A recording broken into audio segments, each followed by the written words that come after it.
Hello and welcome to Culture Over Coffee, a podcast focused on improving company culture and fostering employee engagement. Every week we chat with experts and thought leaders about the latest information and proven practices you can use to reduce regrettable turnover, increase productivity on your team, and retain key customers. So pour a cup of your favorite brew and join us.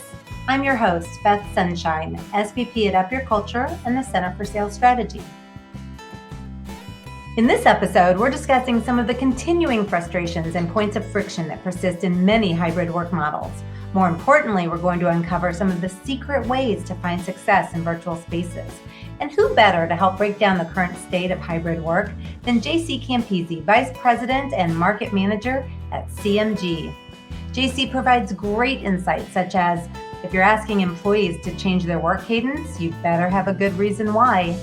How if you're a manager, doing just an inch more than what your people expect, either positively or negatively, will feel like a mile. And finally, the importance of the most talented people understanding the value of their seat on the bus. JC, thank you so much for joining me today for some Culture Over Coffee. I'm excited. I've never tried coffee, so it's going to be culture over water for me. Okay, deal. I'll drink the coffee for both of us. So you and I have had the opportunity to work together in the talent arena for a long time now. And I was actually thinking about that this morning.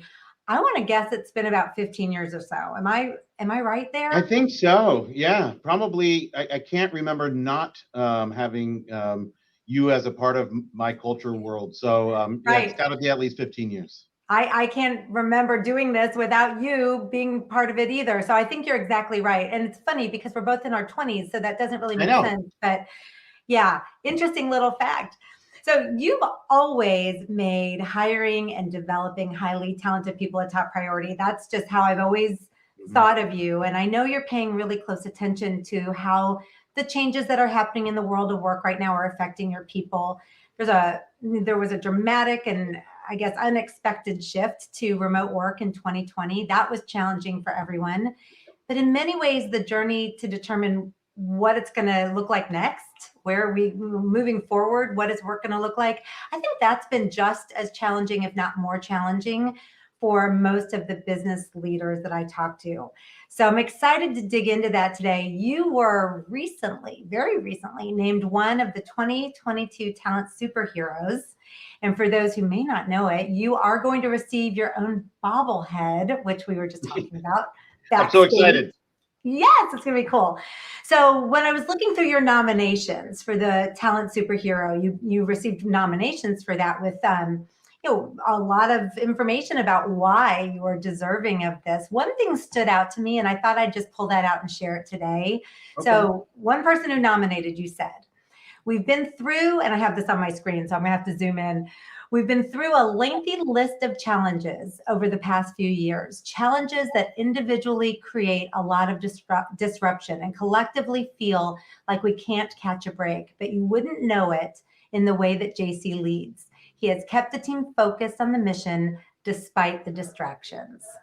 So with that in mind, I'm really looking forward to digging into your experiences with hybrid and remote work, learning about how this has impacted your culture and how you've kept your team focused on that mission in that way, despite all the distractions. So Are you ready to get started? For sure.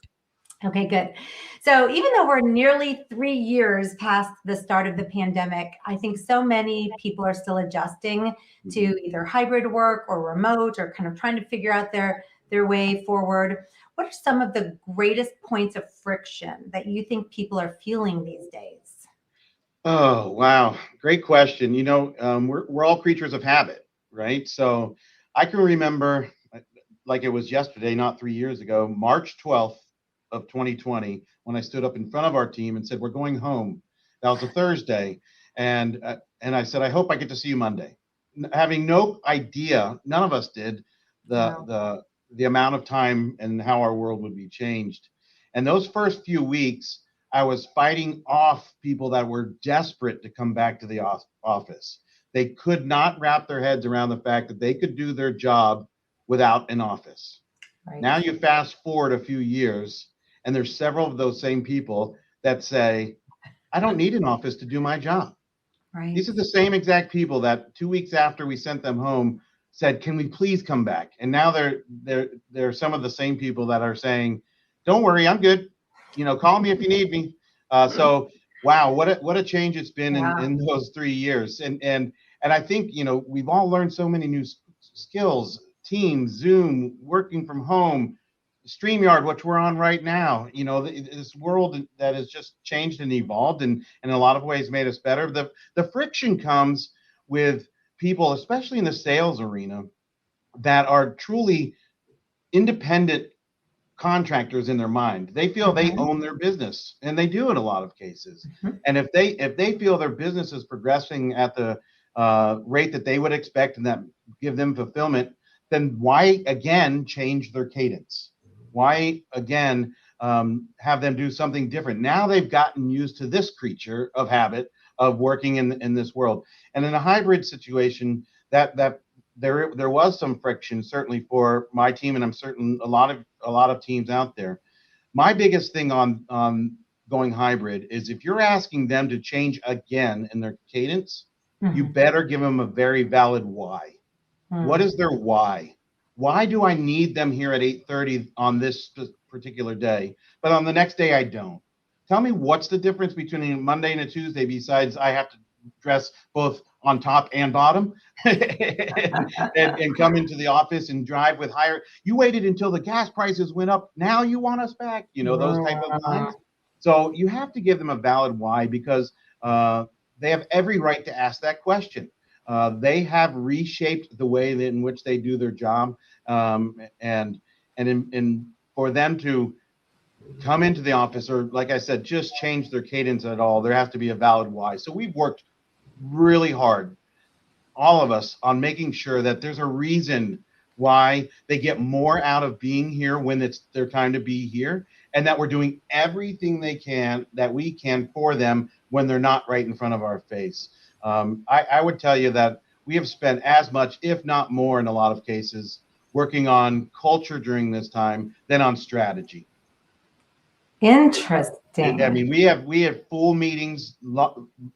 I took my whole department heads out for a planning meeting, and we didn't talk strategy at all. That meeting was 100% about culture. What do our teammates need from us? As leaders, we are support staff. That's what our job is. We're supposed to support everybody. What do they need from us? It's been tricky. It's been tricky for a lot of us. In every industry, but in our particular building, we've maintained and hopefully even grown the positive side of our culture. I love that, and I love the term. I've never really heard it said that way. As managers, we are support staff. That's going to resonate with me for a while. And I also like the way you phrased it. When they're in the office, we need to have, I don't remember exactly how you said it, but there needs to be a reason for them to be here, right? And if they're not, the word I heard you say there was also, we're supporting them. We're putting all of our effort into supporting them when they're not here. Cool way to think about it. Yeah. Well, I think it's important. During this time, people had choices too, right? Choices they hadn't thought of, time to think about those choices. They reevaluated their own life. We all did. I did. Let me lay out my priorities. And this job is very, very important to me. This career has been very, very giving to me. And it almost cracks my top 5 of important things in my life, but it doesn't. It doesn't. Okay. I mean, my family is up there. They're going to beat this job. And I know a lot of people had the time to think about that as well. So we better make them really, really want to win here, and feel that they can see where their path it can go, that they understand the mission of the organization, and that ultimately, back to that phrase, they need to feel supported. Yeah, well said. So what do you see as the benefits now that you have transitioned and you have become more of an expert in the workings of a hybrid or remote workforce? What do you see as the benefits to that? Well, the benefits, I think, aren't, if it's managed correctly, it just offers the advantages of both worlds, right? If it's mismanaged, it can easily become the negative parts of both worlds. So let's keep it simple for a second, Beth. I mean, seriously, there's pros to working from home for people. There were pros to being in the office. Let's extrapolate those pros on both sides and put them together. It's not real hard. If we just say, what's the best part about working from home? And then we do as much as we can to nurture that, just like talent, you concentrate on their strengths. So we got to concentrate on the strengths of their working environment. There's some positives at the working from home model. What are those? Make sure you understand them and maximize them. And what are the positives of being in the building? Maximize them. The positives of being in the building are pretty obvious if you have a good culture. It's the camaraderie. It's the idea sharing. It's the best idea happens in the hallway, not in a meeting, right? I mean, that one great idea that happens because someone said, hey, man, how was your weekend? And someone said something, and all of a sudden you started talking over coffee. Yeah. And that doesn't happen, in the Zoom Teams world. It just doesn't. But the flexibility that the home office offered people, how can we still maximize that? And so we let them enjoy that time in both cases. If they're here, it's an environment where it's very inclusive. We have a lot of voices. We're not talking to them. We're talking with them. We're sharing conversations. We're hearing from them. I had one of our sales members who was my most against coming back to the office, and he told me his litany of reasons why. He told me that while in the office. And we sat in a sales meeting, and someone brought up a challenge. Okay. And he said, I have a point to make on that. And for a minute and a half, he shared a real life experience that helped that other person, but it also helped the other 14 people or so that were in that room. And I was quick enough to record it. And at the end of the meeting, I called him over. I said, hey, man, let me show you this video. And he looked at it. I said, you wouldn't have spoken up on Teams. They would have not learned from you. You would not have helped them. And you actually probably feel pretty good about helping them today, don't you? He said, yeah, it was, almost empowering to help somebody. It's been a while. I said, that's why I need you here. We found his why. He can offer more to the team, and he gets that fuel when he does that. Yeah. He couldn't have done that behind a screen. That's just not who he was. So it's finding those individual whys, I think, is super, super important. And the benefits, multiply on their own. It's real simple. Find the best part of each, just like talent, and maximize the heck out of it. You're speaking my language, for sure. So there seems to be a difference of opinion between managers and the people that they manage. Whenever I talk about what a hybrid schedule looks like, it seems like hybrid means something different to everyone. Overall, if I were to summarize it, it seems as though managers seem to prefer to have their employees in the office as much as possible. And when I speak to direct reports of those managers, I'm hearing more that they would like to spend more time working remotely than they currently are. So what would you say? What would you tell managers who are uncomfortable or resistant to letting their employees work from home most of the time? Or what are your thoughts on this at all? I would start with a simple question for that manager and ask them, how do you define success? What does success mean? Does it mean seeing your whole team every day? If that's success for you, then they need to be in every day. I don't measure success by seeing people, every day. I love seeing them. And I think we've created a lot of reasons for them to come in. We have people here every day. So we're slowly, it feels like, morphing a little bit out of hybrid because people are feeling the energy and enjoying being back in the flow. But I would start with, how do you define success? It comes down to those results.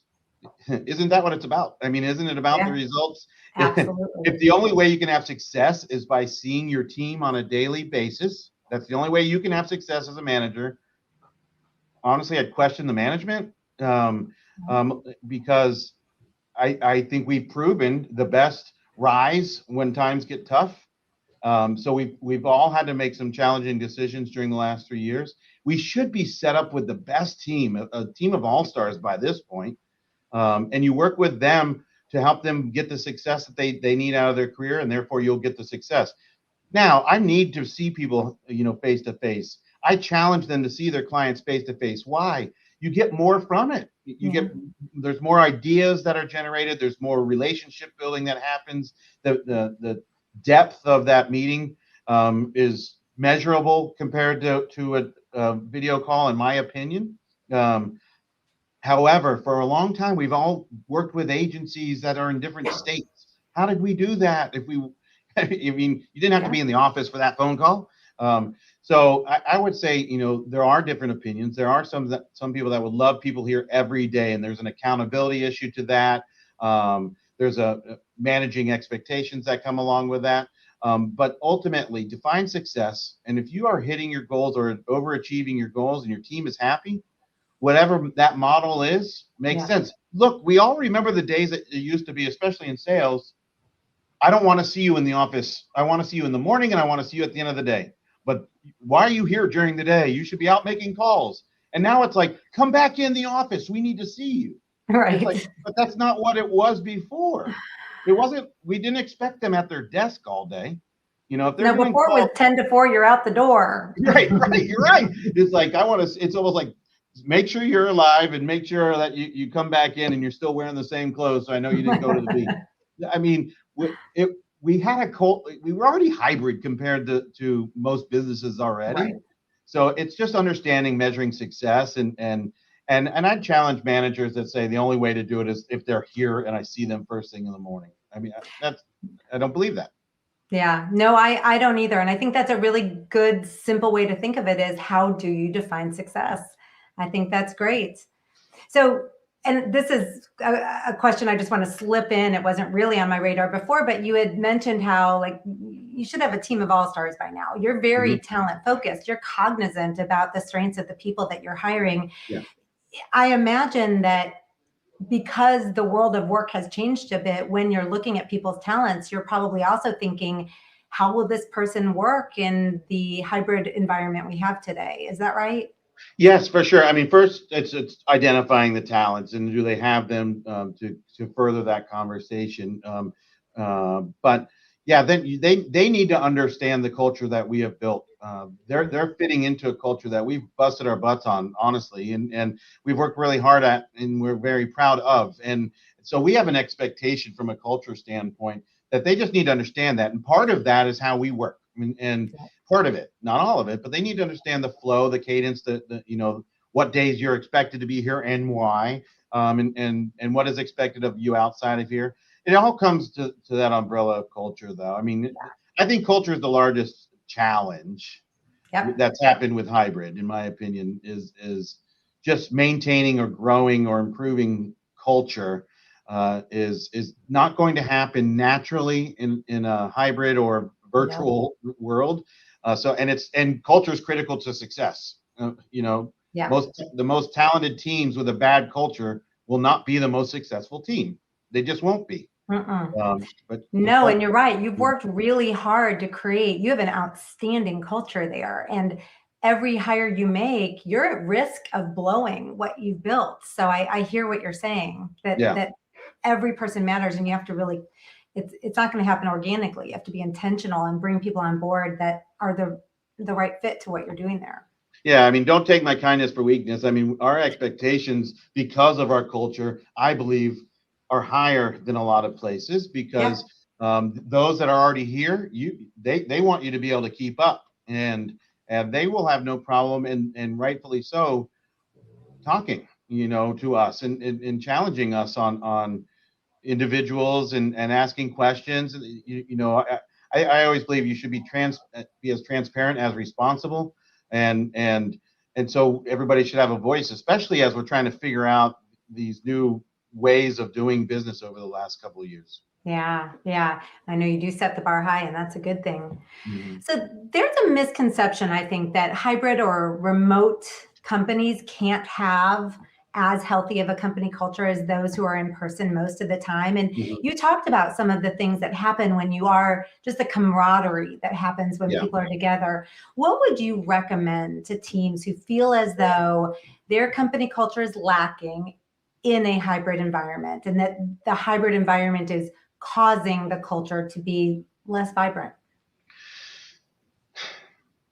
I mentioned earlier that we did a meeting that was, all only about culture, and it wasn't an hour-long meeting. I took them off-site. It was a full. They thought it was going to be a 2023 planning meeting, a strategy meeting, and one of the books I had that I quoted from and then gave them a copy of is called Soup, and it's all about the special ingredients it takes for a culture. And we always say here that there's just something different at CMG. There's something different in Orlando. What's our special ingredient? And I would tell those that are struggling with it to literally take the time that you should to work on it. It's amazing what happens if you actually concentrate on things, and then once you make those decisions about what you can do to better your culture, and you know what it is by asking questions, you're going to get feedback. People love to talk about what they want at their job. You better do it, and you better stay consistent. Don't do one-offs. Don't say, "Hey, how you doing?" on a Monday, and the next time you see them, walk right by them. Care about them. Genuinely understand what their goals are. The old days of the IMQ, it's called everything's called growth guide. Different. Yeah, growth guide. Take the time to do that again, and take the time to truly. People have changed over the last 3 years. Some minor, but some major. Yeah. What you thought worked before might not work for that individual. As a team, be aligned. As a management team, be ultra aligned. Outline what you're going to do. I could tell you right now what our town hall is going to be about in November of this year. Now we're going to add things to it as the year goes on, but we know the theme already because we've spent the time to work on our culture. When it comes to culture, it's endless, consistent. Get feedback, create an environment that those that you see that are going to be the next leaders have a seat at the table, and help them to build and build onto your culture. Trust that they're talking to you because it means something to them. But if you still have a hybrid, don't be afraid as the manager to see if it's okay the way those guys are doing it outside of the building. I'll tell you a quick story. When we were totally out of the building and a lot of people were only talking this way, we could still visit our team. All we had to do was get in our car. There was nobody stopping us. So around Thanksgiving of that 2020 year, we delivered pies to every employee face to face. And did we have a message? Yes. On top of the pie, it said, "Let's get a larger piece of the pie next year." It was just a share game, right? If there's a reason to go visit, there was a reason that we got out there. It was to visit them. I wanted to see them. I wanted them to feel that we had their back, that we were doing even more than they could have thought of to help and support them. If you're their manager, if you do an inch more than what they expect, it feels like a mile to them. And if you do an inch less, it feels just as long. Another mile the wrong way. All you have to do is a little more than what they expect, and you can help build that culture.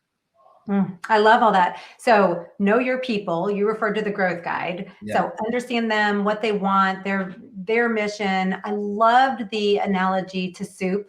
And you do have a really special culture there. I bet a lot of people listening to this are feeling like they too have a really unique, special culture. So I'm hearing you say, understand what the ingredients are. What is it in your soup of a culture that makes it what it is, and then exacerbate that, really blow it up in a big, big way. And I love the concept of, it doesn't mean you can't have the physical interactions. There will be reasons for that, and they will make a difference when you have them. They're not necessary for all conversations. Yeah, I think you're exactly right, and you said it way better than me. So next time I'll interview you so you get better answers. But truthfully, if you care about culture, and even if it's starting out as a selfish care, meaning that a good culture will lead to better success, then just make sure that you're not just throwing stuff against the wall and you hope it works, and truly get feedback from from people on your team. And when you do something, get feedback after it. What could have been better? What was this awesome? Was this, marginal? Was it all right? And then individualize when and where you can. It's hard in an organization to individualize everything, but if you understand the people, you understand what makes them tick. An example is I hired somebody, and during the interview process, I nonchalantly to them asked, if this works out, like, who's the first person when you leave the office and you get in your car, who you calling? And they said, oh, my mom. My mom, that would be awesome. So, another meeting comes and we're at the table. We're done. You're getting the job, and yay. I said, take out your phone really quick. While we were sitting there, I said, call your mom.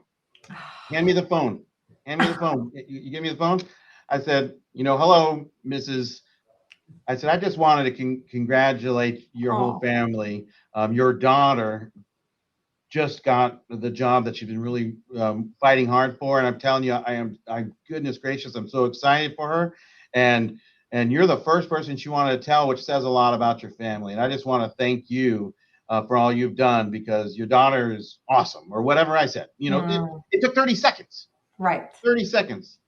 I remember it. I'm pretty sure she's going to remember it. And now there's a person, her biggest fan is even more behind her mother, helping her, like, wow, that's cool. Go, you got to do great. You got to do great. So it's those little things, really is. I think that got you a lot more than a mile with that inch. I think that one probably got you a marathon. Yeah, that was really cool. And she hadn't even started work there, and you're already letting her see that she's important to you. You hear her, you're listening, and that you understand the unique qualities of each individual are so different. I love that story. I'm glad you shared it. Thanks. All right. So last question for you. If you could wave a magic wand and fix one thing related to hybrid and remote work, what would that be? I would wave the wand and take us back to 2020 and get rid of the whole pandemic so we never had to do it. I like it. I can't do that. But seriously, when times are tough, the cream rises, as I said. So I believe, although in some cases we're leaner than we were, it's imperative that you have the right people in the right seats on the bus, as they say. Yeah. And it's just as important for them to understand the value of that seat. Because if there's less seats in that bus, there's more value to each seat. So it's not just getting the right people on the bus and in the right seats. Make sure they understand that value, and make sure you're giving them that all the time. The best want to be surrounded by the best. So if I have a magic wand, my magic wand brings out, a sales team full of Michael Jordans and an on-air team full of Magic Johnsons, and it makes my life easier, where I'm walking around high-fiving the best. But that can't happen. So I would say just make sure that you work hard every day to ensure that your most talented people understand their value on your bus, and that they don't ever come to work wondering where they stand, what the goals are, what the mission is, and they also know their value.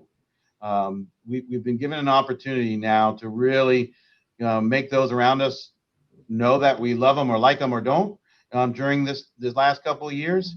And we spend more time with these folks than the people we claim to love. So we might as well like them and do whatever we can to make them like us, and create an environment where they truly understand how valuable they are to the mission, and how valuable that seat on the bus is. And we're so happy they're sitting in it. So I just think the magic wand is culture over strategy. You got to have strategy. It's a no-brainer. You know that. We all know that. Fight for culture.